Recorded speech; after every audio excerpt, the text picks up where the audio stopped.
Hello guys, welcome back to the channel. तो I no आप comments में इस बार भी पूछोगे कि भाई 3050 वाला मॉडल कब आएगा, क्या प्राइसिंग होगी, क्या हमें इसके लिए रुकना चाहिए। सबसे पहले जो हाईएस्ट वेरिएंट था लीजन 5 प्रो वो लॉन्च हुआ था। उसके बाद आया था लीजन 5 विद RTX 3060। उसके बाद 3050 Ti एंड देन 3050 वाला मॉडल आया था with Ryzen 5800H। So next model probably 5600H and RTX 3050 वाला ही होने वाला है। तो यार लीजन तो पता नहीं कब आएगा, लेकिन एक ऐसा लैपटॉप अब आया है मार्केट में जो कि काफी बढ़िया वैल्यू फॉर मनी प्रोवाइड कर रहा है। Yes, you guessed it right, Asus TUF A15 Ryzen 4800H and RTX 3050। सो ये अभी करेंटली बहुत ही बड़ा क्वेश्चन है कि भाई हमें लीजन 5 के लिए वेट करना चाहिए या फिर 75,000 में हमें ये लैपटॉप लेना चाहिए। तो यार आज इस वीडियो में सबसे पहले तो हम प्राइस निकालेंगे, स्पेकुलेट करेंगे कि भाई RTX 3050 जो बेस वेरिएंट है लीजन 5 का, उसकी प्राइस क्या रहने वाली है। तो वीडियो में आगे बढ़ने से पहले अगर आपको वीडियो अच्छा लगे तो please do subscribe the channel and support मी। तो सबसे पहले हम एक मॉडल को लेते हैं लीजन 5 का ही, जो कि है RTX 3050 Ti and 5800H 16GB के रैम वाला जो मॉडल है। उसकी लॉन्च प्राइस एंड अभी भी आई थिंक कि अगर स्टॉक में है 1,10,000 से 1,12,000 के आसपास ये बिक रहा है। तो ये जो स्पेसिफिकेशन है, अगर आपको पता होगा, लेनोवो के साइट पे कस्टमाइज करने का भी ऑप्शन अवेलेबल था, कभी कभार आता है, अभी भी कुछ मॉडल्स पे है। तो इसी को हम यूज करेंगे एंड यूएस की वेबसाइट पे जाकर देखते हैं कि भाई 58 से 5600H में डिग्रेड करने के लिए या फिर अपग्रेड करने के लिए कितना प्राइस डिफरेंस है। तो सबसे पहले सीपीयू की बात करें तो 5800H एंड 5600H में $60 का डिफरेंस है, अप्रोक्सीमेटली 4 से 4,500। तो इंडिया में आई थिंक कि 4,500 का डिफरेंस यहाँ पे होगा। नेक्स्ट है हमारे पास जीपीयू। तो RTX 3050 एंड 3050 Ti में जो डिफरेंस है वो है $100 का, रफली 7 से 7,500 का डिफरेंस होगा। तो इंडिया में मैं मान के चलता हूँ कि 7,000 का डिफरेंस होगा। डिस्प्ले की बात करें तो 100% sRGB 165Hz and 120Hz and 45% NTSC वाला जो दो डिस्प्ले है, यूएस में $100 का डिफरेंस है। तो यहाँ पे भी मैं 7,000 रुपए इंडिया में पकड़ के चलता हूँ।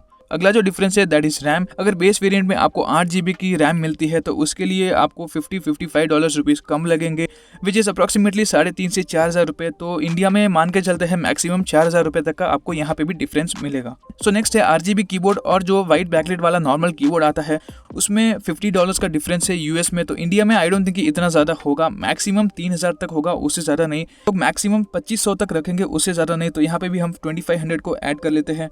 सो फाइनली बात आती है बैटरी को लेके। जो 5800H वाला मॉडल अवेलेबल है उसमें 80 Wh की बैटरी मिलती है। तो 60 एंड 80 Wh के बीच में डिफरेंस जो है दैट इज $40, अप्रोक्सीमेटली 2 से 2,500 रुपए। तो हम यहाँ पे भी मिनिमम 2,000 रुपीज को पकड़ के चलते हैं। तो ये जो हमने एस्टिमेट निकाला है दैट इज 27,000 रुपीज, अप्रोक्सीमेटली 2-3,000 रुपए ऊपर नीचे हो सकता है। तो यार जो अभी मॉडल अवेलेबल है 1,10,000 1,12,000 में 3050 Ti एंड 100% sRGB वाला स्क्रीन 5800H CPU उसमें, और जो बेस वेरिएंट आने वाला है या फिर आएगा बहुत ही जल्द, पता नहीं कब आएगा, 5600H एंड RTX 3050 वाला मॉडल, अप्रोक्सीमेटली 25,000 या फिर मैक्सिमम 30,000 तक का डिफरेंस मिलेगा।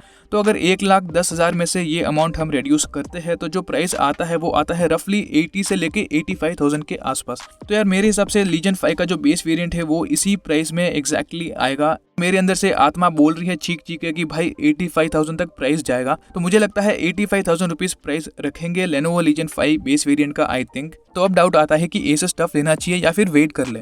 तो देखो सबसे पहले तो हमें समझना है कि इन दोनों ही मॉडल्स में क्या डिफरेंस है और क्या क्या हमें अच्छी चीजें मिलेगी लीजन में या फिर Asus TUF में। तो सबसे पहले Asus TUF की बात कर लेते हैं। CPU मिलता है आपको 4800H, 8 कोर 16 थ्रेड वाला CPU है based on Zen 2 architecture. Base clock speed है 2.9 GHz की, boost up to 4.2 GHz। Lenovo Legion 5 में आपको मिलेगा 5600H, 6 कोर 12 थ्रेड वाला CPU है based on Zen 3 architecture and इसकी स्पीड है 3.3 GHz, boost up to 4.2 GHz। Zen 3 architecture लगभग 10% बेटर है Zen 2 से। सो यार डायरेक्टली बेंचमार्क्स की बात कर लेते हैं। तो according to Cinebench R23 scores, single core performance में 8 से 10% जो 5600H है वो बेटर है 4800H से, लेकिन मल्टी कोर स्कोर में 10 से 12% बेटर है 4800H, जस्ट बिकॉज कि इसमें आपको 2 कोर्स एक्स्ट्रा मिलते हैं। Geekbench 5 में भी सिंगल कोर परफॉर्मेंस में 5600H 17% लगभग बेटर है एंड मल्टी कोर परफॉर्मेंस में जो 4800H है वो स्टिल यहाँ पे रफली 14% बेटर है।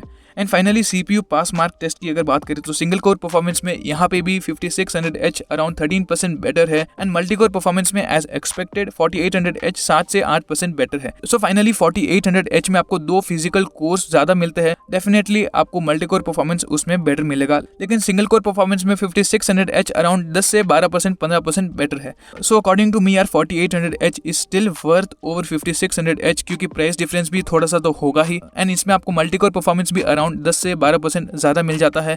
विच रियली मैटर्स अगर आप एडिटिंग वगैरह एंड ऐसे बहुत ही ज़्यादा हाई CPU डिमांडिंग वर्कलोड करते हो। सो बढ़ते हैं आगे GPU की तरफ। तो दोनों में ही आपको RTX का 3050 GPU मिलता है जो कि सपोर्ट करता है DLSS as well as ray tracing. 4GB वाले GPU के ऊपर रे ट्रेसिंग इज यूजलेस। तो यहाँ पे TGB के मामले में यानी कि पावर के मामले में थोड़ा सा डिफरेंस है। इस स्टफ में आपको मैक्सिमम परफॉर्मेंस मोड में 75 वाट की TGP मिलेगी, वेरस लीजन में आपको 80 + 15 वाट ऑफ डायनेमिक बूस्ट यानी कि 95 वाट का फुल पावर्ड आपको GPU मिलता है। थर्मल्स की बात करें तो वेनम टेक चैनल पे आपने आई थिंक की वीडियो देख ही लिया होगा इस स्टफ का। बिल्कुल भी हीट नहीं होता। गेमिंग के टाइम जो टेम्परेचर था ना दैट वाज जस्ट 77 से मैक्सिमम 83, कभी कभार CPU इंटेंसिव टास्क में 85 86 तक गया था, उससे ज्यादा बिल्कुल भी नहीं गया था। And this temperature is just amazing. काफी बढ़िया थर्मल सिस्टम है। इस स्टफ जो है वो डेफिनेटली लास्ट जनरेशन से काफी इंप्रूव हो चुका है। तो थर्मल्स के मामले में दोनों ही लैपटॉप्स ऑलमोस्ट इक्वली परफॉर्म करेंगे। हाँ स्टिल अगर लीजन 5 बेटर हुआ भी तो मैक्सिमम 4-5% बेटर होगा इस स्टफ से, उससे ज्यादा नहीं। और क्या डिफरेंस मिलता है दोनों ही लैपटॉप्स में, तो इस स्टफ में आपको 90 वाट आवर की बैटरी मिलती है, वेराज जो लीजन 5 है उसमें जस्ट आपको 60 वाट आवर की बैटरी मिलती है। एसएस में आपको डिस्प्ले मिलता है 144 हर्ट्ज एंड लीजन में आपको डिस्प्ले मिलता है 120 हर्ट्ज एंड दोनों में ही आपको 250 नट्स एंड 45% NTSC मिलती है। एंड एक और इंपॉर्टेंट चीज, इस स्टफ में आपको मक्स स्विच नहीं मिलेगा, वेराज जो लीजन 5 है उसमें आपको मक्स स्विच मिलता है, यानी कि जो डिस्प्ले है that is directly powered by Nvidia graphics card. तो अप्रोक्सीमेटली 5 से कभी कभार 10% तक का आपको इन FPS डिफरेंस देखने को मिल सकता है। And last but not the least, build quality दोनों की ही टॉप नॉच है, काफी बढ़िया है। दोनों ही लैपटॉप्स आपको कंप्लीट प्लास्टिक बिल्ड वाले मिलते हैं। इंडस्ट्री में ये दोनों ही लैपटॉप्स की बिल्ड क्वालिटी काफी ज्यादा ही मानी जाती है।